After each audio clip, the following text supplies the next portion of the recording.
வணக்கம் இணைந்திருப்பது இலங்கையின் முதற்தர செய்தி வழங்குகிற நியூஸ் ஃபர்ஸ்டின் மதிய நேர பிரதான செய்தி அறிக்கைகளுடன் கொழும்பில் அமைந்துள்ள நியூஸ் ஃபர்ஸ்டின் பிரதான கலையகத்திலிருந்து உங்களை சந்திக்கும் நான் ஜோடின் சிந்துஜன்.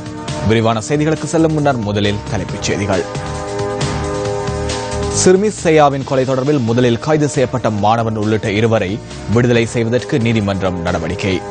சிறுவர் துஷ்பிரயோகங்களை தடுக்குமாறு வலியுறுத்தி நாடெங்கும் கவனஈர்ப்பு பேரணிகள். அக்டோபர் மாதம் நிறைவடைவதற்கு முன்னர் சுயாதீன ஆணைக்குழுக்கள் ஸ்தாபிக்கப்படும் என பாராளுமன்ற செயலாளர் தெரிவிப்பு. தொடர்வது விரிவான செய்திகள். ஒவ்வொரு வருடமும் அக்டோபர் மாதத்தின் 1ஆம் தேதி சர்வதேச சிறுவர் தினம் அனுஷ்டிக்கப்படுகின்றது. நாளைய உலகத்தின் தீர்மானமிக்க சக்தியாக திகழப்போகும் சிறார்களை கௌரவப்படுத்தவும் அவர்களின் அபிலாஷைகளை புரிந்து பிரச்சினைகள் தொடர்பில் அவதானம் செலுத்தவும் இந்த நாள் சிறப்புத்தன்மை வாய்ந்துள்ளது. சிறுவர் தினம் இலங்கையில் அக்டோபர் மாதம் 1ஆம் தேதி கொண்டாடப்படுகின்ற போதிலும் ஏனைய நாடுகளில் குறித்த தினத்தில் சிறுவர் தினம் அனுஷ்டிக்கப்படுவதில்லை.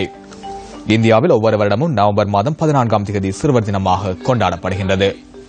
இதேவேளை ஐக்கிய நாடுகள் மற்றும் யுனிசெஃபால் நவம்பர் மாதம் 20ஆம் தேதி சிறுவர் தினம் அனுஷ்டிக்கப்படுகின்றது. சிறுவர் மீதான துஷ்பிரயோகங்கள் வன்முறைகள் அதிகரித்து வந்துள்ள நிலையில் சிறுவர் தினத்தின் முக்கியத்துவம் தொடர்ந்தும் அதிகரித்தே செல்கின்றது. இதைவிட சிறுவர்களை பணிக்கு அமர்த்தும் செயற்பாடுகளும் வளர்ச்சியடைந்து வரும் நாடுகளில் அதிகரித்து வருவதும் தடுக்கப்பட வேண்டியதே. சிறுவர்களுக்கான நட்புறவான சூழல் உலகை மிளிரச் செய்யும் அழகிய தேசம் என்ற துணைப்பொருளின் கீழ் இம்முறை சர்வதேச சிறுவர் தினம் கொண்டாடப்படுகின்றது. இந்த கருப்பொருளை மனதில் இருத்தி சிறார்களுக்கு உரிய தேவைகள் மற்றும் அவர்களுக்கான விடயதானங்களை செயற்படுத்துவதும் கல்வி உரிமைகளை அவர்களுக்கு பெற்றுக் கொடுப்பதும் கட்டாயமானதே. சேயா சதமி வித்யா போன்ற சிறுவர்களை தமது காம இச்சைக்கு உட்படுத்தும் சமூக விரோதிகளை சமூகத்திலிருந்து புறக்கணிக்க வேண்டிய தேவையும் ஒவ்வொருவருக்கும் உள்ளது.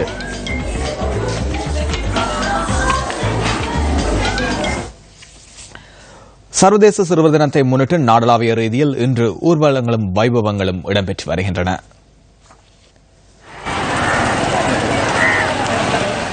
சிறுவர்களுக்கான நட்புறவான சூழல் உலகை மிளிரச் செய்யும் அழகிய தேசம் என்ற துணைப்பொருளின் கீழ் இம்முறை சர்வதேச சிறுவர் தினம் கொண்டாடப்படுகின்றது. திருகோணமலை மாவட்டத்தின் பல்வேறு பகுதிகளிலும் சிறுவர் தின நிகழ்வுகள் இடம்பெற்றன.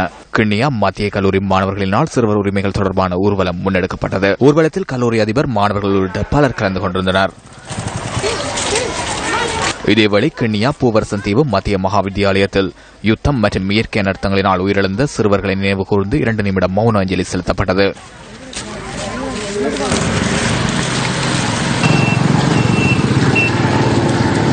மட்டக்களப்பு மாவட்ட செயலகத்தின் ஏற்பாட்டில் விழிப்புணர்வு பெற்ற மாணவர்கள் மற்றும் பாடசாலை மாணவர்களின் எழுச்சி ஊர்வலங்கள் நடைபெற்றன.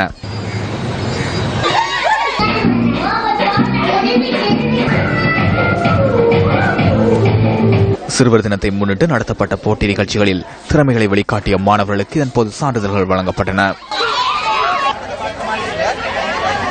புத்தளம் கல்வி வலயத்திற்குட்பட்ட கட்டைக்காடு ரோமன் கத்தோலிக்க மகாவித்தியாலயத்தில் விழிப்புணர்வு ஊர்வலம் ஒன்று நடைபெற்றது. இதன்போது பாடசாலை மாணவர்களின் வீதி நாடகமும் இடம்பெற்றிருந்தது. சிறுவர் தினத்தினை முன்னிட்டு சிறுவர் துஷ்பிரயோகத்திற்கு எதிர்ப்பு தெரிவிக்கும் வகையில் பதாகைகளை ஏந்தியவாறு பாடசாலை மாணவர்கள் ஊர்வலத்தில் ஈடுபட்டிருந்தனர். சிறுவர் தினத்தினை முன்னிட்டு சிறுவர் துஷ்பிரயோகத்திற்கு எதிர்ப்பு தெரிவிக்கும் வகையில் பதாகைகளை ஏந்தியவாறு வெளிமடை பாடசாலை மாணவர்கள் ஊர்வலத்தில் ஈடுபட்டிருந்தனர்.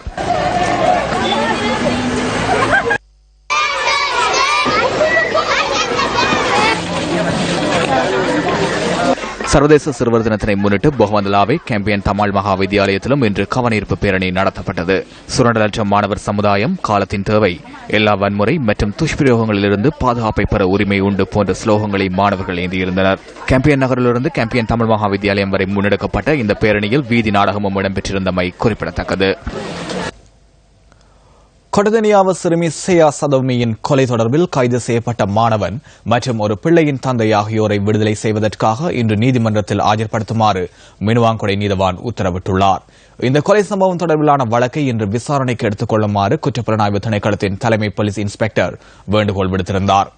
சேயா சதோமியின் சடலத்திலிருந்து பெறப்பட்ட தடயங்களின் மரபணுக்களுடன் குறித்த சந்தேக நபர்களது மரபணுக்கள் எந்த வகையிலும் பொருந்தவில்லை என ஜின்டெக் நிறுவனம் உறுதிப்படுத்தியுள்ளதாக மினுவாங்குடை நீதவான் இன்று அறிவித்துள்ளார். இதற்கமைய 17 வயது மாணவன் மற்றும் ஒரு பிள்ளையின் தந்தை ஆகிய இருவரையும் இன்றைய தினத்திலேயே நீதிமன்றத்தில் ஆஜர்படுத்தி விடுதலை செய்வதற்கு நடவடிக்கை எடுக்குமாறு குற்றப்புலனாய்வு திணைக்களத்தின் தலைமை போலீஸ் இன்ஸ்பெக்டர் வேண்டுகோள் விடுத்துள்ளார். குறித்த 2 சந்தேக நபர்களையும் இன்று நீதிமன்றத்தில் ஆஜர்படுத்துமாறு மினுவாங்குடை சிறைச்சாலையின் பொறுப்பதிகாரிக்கு அறிவிக்குமாறு நீதிமன்ற பதிவாளருக்கு நீதவான் பணிப்புரை விடுத்துள்ளார். கொட்டதனியாவ சிறுமி சேயா சதோமியின் கொலை தொடர்பில் கொண்டையா என்று அழைக்கப்படும் முக்கிய சந்தேக நபர் ஏற்கனவே கைது செய்யப்பட்டு விளக்கமறியலில் வைக்கப்பட்டுள்ளார். இந்த கொலை தொடர்பில் சந்தேக நபர் ஒப்புதல் அளித்துள்ளமையும் குறிப்பிடத்தக்கதாகும். கடதனியாவ சிறுமி சேயா சதவமி வன்புணர்வுக்குட்படுத்தப்பட்டு படுகொலை செய்யப்பட்டதை கண்டித்து இன்று மட்டக்களப்பில் பேரணி ஒன்று முன்னெடுக்கப்பட்டுள்ளது. கடந்த 12ஆம் தேதி வன்புணர்வுக்கு உட்படுத்தப்பட்டு சேயா சதவமி கொலை செய்யப்பட்டிருந்தார். இந்த சம்பவத்திற்கு எதிர்ப்பு தெரிவிக்கும் வகையில் மட்டக்களப்பு செங்கலடி மத்திய கல்லூரியின் ஏற்பாட்டில் இந்த கவனஈர்ப்பு பேரணி முன்னெடுக்கப்பட்டது. இதில் மாணவர்கள், ஆசிரியர்கள் மற்றும் கல்லூரியின் பழைய மாணவர்கள் ஆகியோர் கலந்து கொண்டிருந்தனர். உரிமைகள் எங்களுக்கு கட்டாயம் கிடைக்கப்பட வேண்டும். இன்றைய நாட்களில் எங்கள் உரிமைகள் மிகவும் மோசமான நிலையிலே பாதிக்கப்பட்டு வருகின்றது. ஒவ்வொரு சிறுவர்களுடைய மனதிலே மிகவும் ஆழமாக பதிந்து கொண்டிருக்கிறது. ஒவ்வொரு சிறுவனும் இன்றைய நாட்களில் ஒவ்வொரு சிறுமியோ சிறுவனோ பாடசாலைக்கு செல்வதோ திருத்திய வகுப்புகளுக்கு செல்வதோ மிகவும் கடினமான காரியம். இன்றைய நாட்களிலே தாய் தந்தையோடு இருந்த வித்யா, ஷேயா போன்ற தாய் தந்தையோடு உறங்கிக் கொண்டிருந்த பிள்ளை ஷேயாவுக்கு அந்த நிலை ஏற்படுமானால் இன்றைய நாட்களிலே தாய் தந்தை வெளிநாட்டிலே இன்னொரு உறவினரோடு இருக்கின்ற பிள்ளைக்கு நடக்காது என்பது உண்மையிலே நிச்சயம் இல்லை. இன்றைய நாள் மட்டுமல்லாமல் எல்லா நாட்களையும் சிறுவர்களுக்குரிய நாளாக கருதி அவர்களுடைய உரிமைகளும் பாதுகாப்பும் உரிய முறையில் எமது சமூகத்தினரால் வழங்கப்பட வேண்டும். ஏனெனில் வித்யா, சேயா போன்ற பிஞ்சு உள்ளங்கள் பல கொடுமைகளுக்கு மத்தியில் வதைக்கப்பட்டுள்ளனர். அவர்களுக்கு கொடுமைகளை இழைத்த அத்தனை கொடூரமான உள்ளங்களுக்கும் கண்டிப்பாக துரிதமாக தண்டனைகளை வழங்க வேண்டும். பாடசாலையில் ஆரம்பிக்கப்பட்ட பேரணி செங்கலடி பிரதான வீதியினூடாக சென்று பின்னர் பாடசாலையை வந்தடைந்தது.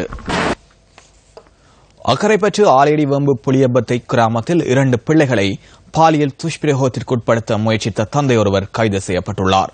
119 என்ற போலீஸ் அவசர அழைப்புக்கு கிடைத்த முறைப்பாட்டிற்கு அமைய சந்தேக நபர் நேற்று கைது செய்யப்பட்டதாக போலீஸ் ஊடக பேச்சாளர் அலுவலகம் தெரிவிக்கின்றது. தாய் வைத்தியசாலையில் அனுமதிக்கப்பட்டுள்ள நிலையில் 13 மற்றும் 15 வயதான 2 மகளையும் தந்தை துஷ்பிரயோகத்திற்குட்படுத்த முயற்சித்துள்ளதாக போலீசார் குறிப்பிட்டனர். பாதிக்கப்பட்ட சிறுமிகளிடம் போலீஸ், மகளிர் மற்றும் சிறுவர் பிரிவு அதிகாரிகள் வாக்குமூலம் பதிவு செய்ததன் பின்னர் மருத்துவ பரிசோதனைகளுக்காக அவர்களை அக்கரைப்பற்று ஆதார வைத்தியசாலையில் அனுமதித்துள்ளதாக தெரிவிக்கப்பட்டுள்ளது. கைது செய்யப்பட்ட சந்தேக நபரான தந்தையிடம் அக்கரைப்பற்று போலீசார் விசாரணைகளை மேற்கொண்டுள்ளதுடன் அவரை நீதிமன்றத்தில் ஆஜர்படுத்த நடவடிக்கையும் எடுத்துள்ளமை குறிப்பிடத்தக்கது. அம்பாறை சம்மாந்துறை பகுதியில் மரக்களை முறிந்து வீழ்ந்ததில் சிறுவன் ஒருவன் உயிரிழந்துள்ளான்.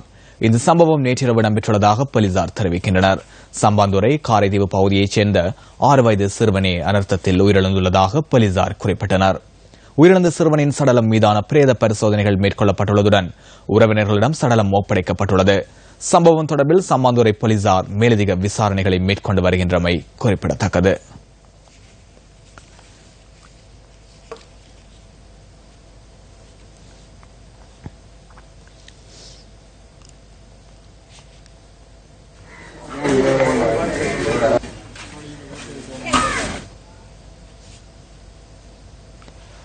அக்டோபர் மாதம் நிறைவடைவதற்கு முன்னர் சுயாதீன ஆணைக்குழுக்கள் ஸ்தாபிக்கப்படும் என பாராளுமன்ற செயலாளர் நாயகம் தமிக தசாநாயக்க தெரிவித்துள்ளார். சுயாதீன ஆணைக்குழுக்களுக்கான 3 உறுப்பினர்களுக்கான பெயர்கள் பிரேரிக்கப்பட்டுள்ளதாகவும் அவர் குறிப்பிட்டுள்ளார். சுயாதீன ஆணைக்குழுவை ஸ்தாபிப்பதற்கான ஆரம்ப கட்ட நடவடிக்கைகள் முன்னெடுக்கப்பட்டுள்ளதாகவும் பாராளுமன்ற செயலாளர் நாயகம் கூறியுள்ளார். விரைவில் சுயாதீன ஆணைக்குழுக்கள் நியமிக்கப்படும் என சபாநாயகர் அறிவித்துள்ளதாகவும் பாராளுமன்ற செயலாளர் நாயகம் தமிக தசாநாயக்க சுட்டிக்காட்டியுள்ளார். முல்லைத்தீவு மல்லாவி பகுதியில் 2 பஸ்கள் நேருக்கு நேர் மோதி விபத்திற்குள்ளானதில் சுமார் 44 பேர் வரை காயமடைந்துள்ளனர். இந்த விபத்து மல்லாவி ஒட்டரத்த குளம் பகுதியில் நேற்று மாலை இடம்பெற்றுள்ளது. விபத்தில் காயமடைந்தவர்கள் மல்லாவி வைத்தியசாலையில் அனுமதிக்கப்பட்டுள்ளதாக வைத்தியசாலையின் பேச்சாளர் ஒருவர் கூறினார். கிளிநொச்சியில் உள்ள ஆடை உற்பத்தி நிலையம் ஒன்றின் பணியாளர்களை ஏற்றி வந்த பஸ் ஒன்றும் மற்றொரு பஸ்ஸும் ஒட்டரத்த குளம் பகுதியில் நேருக்கு நேர் மோதியுள்ளதாக எமது பிராந்திய செய்தியாளர் குறிப்பிடுகின்றார். யுத்தம் நிறைவடைந்து 6 வருடங்கள் நிறைவடைந்துள்ள நிலையிலும் மீள்குடியேற்றப்பட்ட மக்கள் தொடர்ந்தும் கவனிப்பாரற்ற நிலையில் வாழ்ந்து வருகின்றமை கவலை அளிக்கின்றது. மட்டக்களப்பு மாவட்டத்தின் வவுனதீவு பிரதேச சபைக்கு உட்பட்ட பழங்குடியிருப்பு கிராமமே இது. சுமார் 250க்கும் மேற்பட்ட குடும்பங்கள் இந்த கிராமத்தில் வசித்து வருவதாக எமது பிராந்திய செய்தியாளர் தெரிவிக்கின்றார். கூலி தொழில் மூலம் தமது அன்றாட வாழ்வினை கொண்டு செல்லும் இவர்கள் அடிப்படை வசதிகள் இன்றி வாழ்ந்து வருகின்றமை கவலைக்குரியதே. நிரந்தர வீடுகளின்றி கொட்டில்களில் தங்கி வரும் தாம் மழைக்காலங்களில் தமது சொந்தங்களின் குடியிருப்புகளை நாட வேண்டிய துர்ப்பாக்கிய நிலைக்கு தள்ளப்பட்டுள்ளதாக பிரதேச மக்கள் தெரிவிக்கின்றனர். நாங்க பழங்குடியிருப்பு மடல் இருக்கிறோம். எங்களுக்கு வீடு இல்ல. வீடு கொடுத்திருக்காங்க, சுமார் தற்காலிக கொட்டிலண்டு அது ஒரு சில பேர் கொடுத்திருக்காங்க. எங்களுக்கு அதுவும் தரல. அகதியா இருந்து வந்து வீடு இல்லாம கொட்டில் தந்தவங்க கூடாரம் மாதிரி அதுல இருந்து கொஞ்ச காலத்தால பிறகு தகரமும் 5-6 மரம் இது தந்தான். வீடு கட்டி தரணும். எங்களுக்கு தண்ணி குடி தண்ணி இல்ல. நாங்க கிடந்து கஷ்டப்படுறோம் காட்டுல. இங்கால யானை பிரச்சனை ஒரு பக்கம். எப்படியா நாங்க கிடந்து கஷ்டப்படுறோம். இப்ப வந்திருக்க அரசாங்கம் எங்களுக்கு கட்டாயம் வீடு கட்டி தரணும். வைத்தியசாலை, தபால் வசதி உள்ளிட்ட பல்வேறு தேவைகளை பெற்றுக்கொள்ள பல மைல் தூரம் செல்ல வேண்டியுள்ளதாகவும் எமது பிராந்திய செய்தியாளர் தெரிவிக்கின்றார். தேர்தல் காலங்களில் தமது பிரச்சனையை பேசு பொருளாக அரசியல்வாதிகள் மத்தியில் காணப்பட்ட போதிலும் அதன் பின்னர் அவர்கள் மௌனியாக காணப்படுவதாகவும் பிரதேச மக்கள் குறிப்பிடுகின்றனர். ஒரு வசதியுமே இல்லை. ஆனா எல்லா நிறுவனம் வருவாங்க, சொல்லுவாங்க வீடு கட்டி தருவேன், அது கட்டி தருவோம். ஆனா இந்த இலட்சனுக்கும் கூட வந்து சொன்னாங்க, இந்த இலட்சம் முடியும் அவங்களுக்கு தேர்தல் முடியும், நாங்க வீடு கட்டி தருவோம், இது பைப் லைன் செஞ்சு தருவோம், கிணறு கட்டி தருவோம், கோயில்களுக்கு திருத்தல்களுக்கு எல்லாத்தையும் தருவோம் நாங்க. ஆனா வந்து சொல்லுவாங்க இலட்சனுக்கு மட்டும். ஆனா ஒன்றுமே நடக்கல. இந்த ஊர்ல சரியான வரம்பப்பட்ட குடும்பம். ஆனா இந்த கிராமத்தில் வாழும் சிறுவர்களின் எதிர்காலம் இருளில் இருந்து எப்போது மீளும் என்ற ஏக்கத்துடன் உள்ளனர் பழங்குடியிருப்பு கிராம மக்கள்.